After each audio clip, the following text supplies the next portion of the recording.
Oke, assalamualaikum warahmatullahi wabarakatuh. Baik teman-teman, bertemu lagi bersama Hakitaki Farm. Di video kali ini kita akan membahas tentang desain kandang domba atau wadah dari rumputnya supaya domba itu tidak terlalu mengacak-ngacak rumput dan rumput yang ada di dalam wadahnya itu habis ya teman-teman. Baik, untuk video selengkapnya kita next saja ya.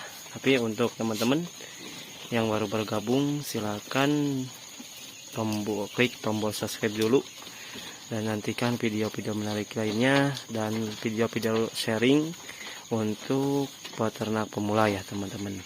Baik teman-teman, yuk kita lihat ke desain bagian wadah dari rumputnya. Yuk langsung saja. Nah, ini dia teman-teman tampak depan dari kandangnya. Mohon maaf ini malam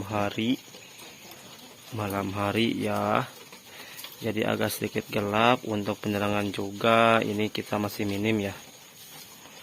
Ini tampak depan nih. Untuk ukuran kandang dombanya ini sangat sederhana saja.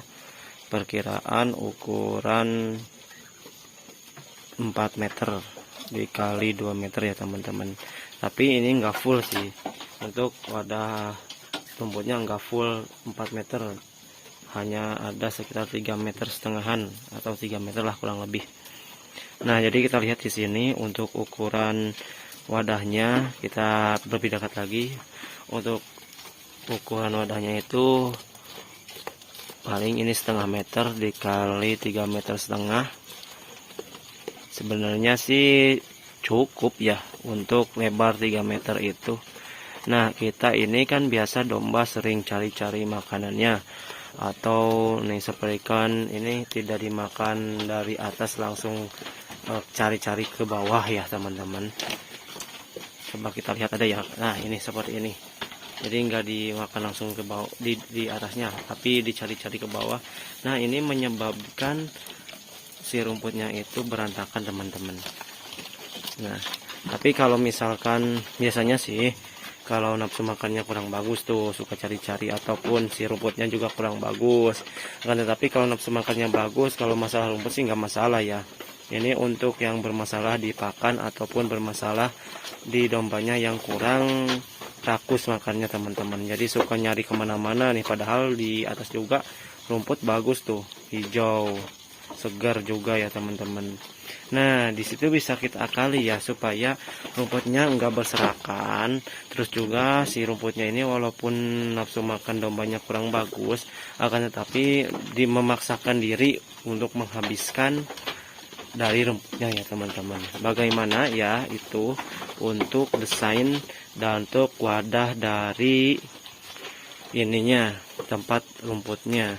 Nah, di sini kan lihat ini bidang datar teman-teman, jadi enggak bidang miring ya. Kalau untuk di bidang datar seperti ini, nah kemungkinan besar si domba lebih leluasa mengobrak-ngabrik atau mengacak-ngacak dari pakannya. Nah, seperti ini teman-teman lihat. Nah, jadi si domba tuh enggak makan dari permukaan, terus aja diacak-acak ya, mulai ke bawah mencari-cari mungkin yang menurutnya itu segar atau enak ya. Nah, untuk desain yang seperti ini nih kurang bagus teman-teman. Ini bidang datar ya, bidang datar. Jadi kalau bidang datar, terus ini juga terlalu lebar untuk bidang datar nih. Ini ukuran ini terlalu lebar 50 cm kalau bidang datar ya. Karena di sini jangkauan dari tempat kepalanya keluar sampai sini tuh agak jauh juga, dan sangat leluasa ya dia itu mengacak-ngacak rumputnya. Kadang-kadang ini saya juga pagi-pagi ini kan malam hari masih makan terakhir, pagi-pagi suka suka bersihin nih di sini nih, suka berantakan. Kadang-kadang nggak malam hari juga, kalau siang hari ini sudah berantakan nih teman-teman, diacak-acak ya. Nah, hindari pembentukan atau pembikinan wadah rumput seperti itu ya. Usahakan jangan terlalu lebar. Kalau mau bidang datar juga jangan terlalu lebar ininya. Ini 50 cm lah kurang lebih. Harusnya bikin 30 cm aja teman-teman. masalah nanti kenyang atau tidaknya, itu domba kalau di 30 cm juga dengan panjang 3,5 meter itu cukup sih, menurut saya cukup untuk kenyang gitu. Nih ini lihat, jadi nggak dimakan langsung dari permukaannya, cari-cari ke bawah dulu gitu, jadi diacak-acak langsung sama kepalanya dan berantakan ya gitu ya teman-teman.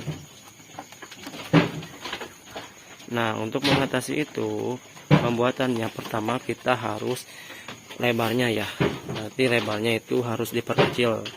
Kalau ukuran 3,5 cukup 30 cm lah lebarnya untuk meminimalisir pakan sisa dan pakan acak-acakan. Dan ada juga yang lebih bagus sih sebenarnya untuk yang bidang datar itu seperti itu aja, jangan terlalu lebar gitu teman-teman. Tapi untuk yang lebih bagusnya ini tuh di bidang miring, maksudnya bidang miring tuh nyorondoy ya teman-teman.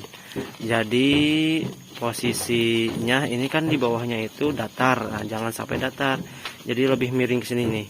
Jadi di sini nih di tempat tak keluar kepalanya ini agak tinggi ke sini tuh. Jadi si posisi rumput tuh semakin semakin ke bawah gitu, nadat ke bawah. Jadi kalaupun dia terus acak-acak juga, si rumput nggak bakal terlalu banyak keluar. Terus untuk pemilihan pakannya pasti lebih memilih pakan yang ada di permukaan teman-teman, sebab terjadi penumpukan ya. Jadi kalau bidang miring, jadi bebannya itu lebih ke bawah ya teman-teman. Jadi dari sana itu, dari sini kita pasang ke sini seperti nyorondoy teman-teman.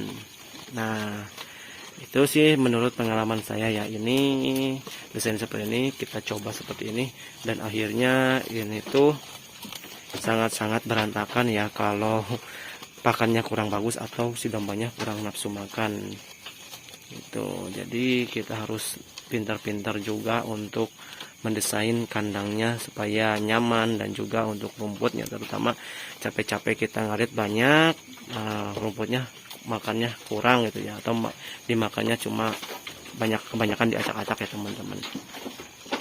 Ya itu sih menurut pengalaman saya ya. Jadi untuk tepat wadah itu jangan sampai bidang datar atau jangan terlalu gede, harus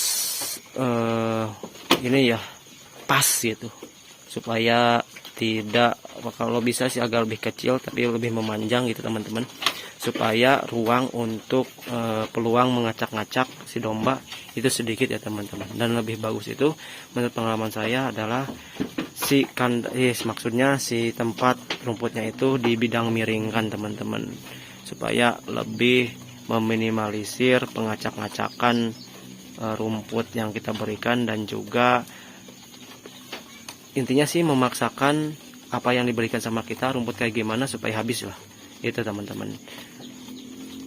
Nah itu salah satunya adalah faktor supaya cepat habis di tempat ininya, di tempat pakannya.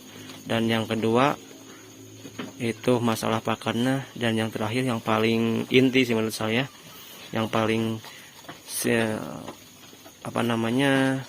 harus diperhatikan itu adalah nafsu makan dari dombanya teman-teman. Baik teman-teman, semoga video ini bisa membantu. Silakan yang belum subscribe terlebih dulu, dan untuk yang menonton sampai akhir terima kasih. Dan apabila ada kritik dan saran, silakan cantumkan di kolom komentar untuk kemajuan ternak saya sendiri dan ternak kita semua bagi peternak pemula teman-teman. Sampai bertemu di video selanjutnya. Assalamualaikum warahmatullahi wabarakatuh.